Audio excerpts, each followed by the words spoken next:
আগবাঢ়িছোঁ।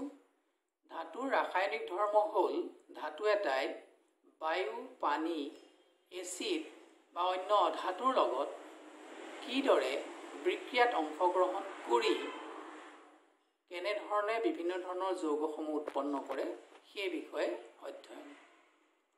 প্ৰথমে আমি ধাতু এটাই বায়ুৰ সংস্পৰ্শত কেনেকৈ বিক্ৰিয়া দেখুৱায় সেই বিষয়ে আলোচনা কৰিম। সাধাৰণতে ধাতু এটাক বায়ুৰ সংস্পৰ্শত দহন কৰিলে ধাতুৰ অক্সাইড উৎপন্ন হয় আৰু এই ধাতুৰ অক্সাইডসমূহ সাধাৰণতে ক্ষাৰকীয় হয়। কিন্তু কিছু কিছু ধাতুৱে বায়ুৰ সংস্পৰ্শত দহনৰ ফলত আম্লিক আৰু ক্ষাৰকীয় দুইটা ধৰ্মবিশিষ্ট অক্সাইড উৎপন্ন কৰে। এনে অক্সাইডসমূহক উভধৰ্মী অক্সাইড বোলা হয়।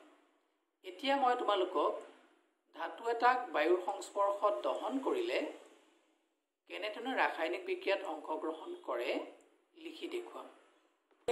ৰাসায়নিক ধৰ্ম ইতিমধ্যে আমি তোমালোকক কৈছোৱেই যে বতাহৰ সংস্পৰ্শত বা বায়ুৰ সংস্পৰ্শত যদি আমি ধাতু এটা দহন কৰোঁ তেতিয়া আমি ইতিমধ্যে কৈছোঁ যে অক্সাইড উৎপন্ন হয়। আমি উদাহৰণস্বৰূপে যদি কপাৰ ধাতুটো লওঁ, কপাৰক অক্সিজেনৰ লগত বিক্ৰিয়া কৰিবলৈ দিলে কপাৰ অক্সাইড উৎপন্ন হয়। ঠিক তেনেদৰে আমি এলুমিনিয়ামৰ লগত যদি অক্সিজেনক দহন কৰোঁ বায়ুৰ সংস্পৰ্শত তেতিয়াহ'লে এলুমিনিয়াম অক্সাইড উৎপন্ন হ'ব। এতিয়া আমি অকণমান আগতে কোৱা যে এলুমিনিয়াম অক্সাইড, এই এলুমিনিয়াম অক্সাইডটো হৈছে এটা উভধৰ্মী অক্সাইড, অৰ্থাৎ ই এচিড আৰু ক্ষাৰকৰ লগত বিক্ৰিয়া কৰিলে লৱণ আৰু পানী উৎপন্ন কৰে। এতিয়া এলুমিনিয়াম অক্সাইডক যদি আমি হাইড্ৰক্লৰিক এচিডৰ লগত বিক্ৰিয়া কৰিবলৈ দিওঁ, হাইড্ৰক্লৰিক এচিডৰ লগত বিক্ৰিয়া কৰিবলৈ দিলে এলুমিনিয়াম ক্লৰাইড আৰু পানী উৎপন্ন হয়। যেহেতু হাইড্ৰক্লৰিক এচিড এটা অম্ল বা এচিড, গতিকে এই ক্ষেত্ৰত এলুমিনিয়াম অক্সাইডটো এটা ক্ষাৰকীয় অক্সাইড হিচাপে ক্ৰিয়া কৰিছে। আনহাতে আমি এলুমিনিয়াম অক্সাইডক যদি ছডিয়াম হাইড্ৰক্সাইডৰ দৰে ক্ষাৰকৰ লগত বিক্ৰিয়া কৰিবলৈ দিওঁ তেতিয়া ছডিয়াম এলুমিনেট আৰু পানী উৎপন্ন হয়, অৰ্থাৎ লৱণ আৰু পানী উৎপন্ন হয়।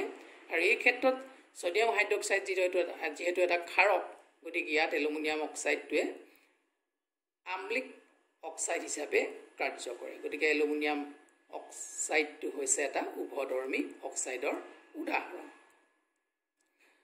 আনহাতে ই ইতিমধ্যে উৎপন্ন হোৱা বিভিন্ন ধৰণৰ ধাতুৰ অক্সাইডবিলাকক যদি আমি পানীৰ লগত বিক্ৰিয়া কৰিবলৈ দিওঁ, পানীৰ লগত বিক্ৰিয়া কৰিবলৈ দিলে ইহঁতি হাইড্ৰক্সাইড উৎপন্ন কৰে। অৰ্থাৎ এনেকুৱা ধৰণৰ হয় কথাটো। সাধাৰণতে কি হয় যে ধাতুৰ অক্সাইডবিলাক পানীত দ্ৰৱীভূত নহয়, যদিও কিছু কিছু ধাতুৰ অক্সাইড পানীত দ্ৰৱীভূত হয় আৰু পানীত দ্ৰৱীভূত হৈ ইহঁতি ক্ষাৰক উৎপন্ন কৰে বা ক্ষাৰ উৎপন্ন কৰে। উদাহৰণস্বৰূপে ছডিয়াম অক্সাইডক যদি আমি পানীৰ লগত বিক্ৰিয়া কৰিবলৈ দিওঁ তেতিয়া ছডিয়াম হাইড্ৰক্সাইড এটা ক্ষাৰ উৎপন্ন হয়। ঠিক তেনেদৰে পটেছিয়াম অক্সাইডক যদি আমি পানীৰ লগত বিক্ৰিয়া কৰিবলৈ দিওঁ তেতিয়াহ'লে পটেছিয়াম হাইড্ৰক্সাইড এটা ক্ষাৰক বা ক্ষাৰ উৎপন্ন হয়। ইয়াৰ উপৰিও আমি মুক্তভাৱে যদি কিছুমান ধাতু আমি দহন কৰোঁ, দহনৰ ফলত যেনে মেগনেছিয়ামৰ ফিটাৰ উদাহৰণ তোমালোকে আগৰ পাঠত পাই আহিছা যে মেগনেছিয়াম ফিটাডাল জ্বলালেও মেগনেছিয়াম অক্সাইড উৎপন্ন হয় আৰু সেই মেগনেছিয়াম অক্সাইডকে যদি পানীত দ্ৰৱীভূত কৰা হয় তেতিয়া মেগনেছিয়াম হাইড্ৰক্সাইড উৎপন্ন হয়। বা যেই নহওক কিছুমান ধাতু আকৌ অতি সক্ৰিয় হোৱা বাবে ইহঁতি সাধাৰণ উষ্ণতাতে বায়ুত থৈ দিলে জ্বলি যায়। গতিকে তেনে ধাতুবিলাকক আমি সাধাৰণতে কি কৰা হয়, ছডিয়াম পটেছিয়াম এনেধৰণৰ ধাতুবিলাকক পানীত ডুবাই ৰখা হয় যাতে কোনো ধৰণৰ দুৰ্ঘটনা সংঘটিত হ'ব নোৱাৰে। ঠিক আছে, আমি এইখিনি ইতিমধ্যে ধাতু এটাই কেনেদৰে বায়ুৰ লগত বিক্ৰিয়া কৰে আমি কিছু কথা আলোচনা কৰিলোঁ।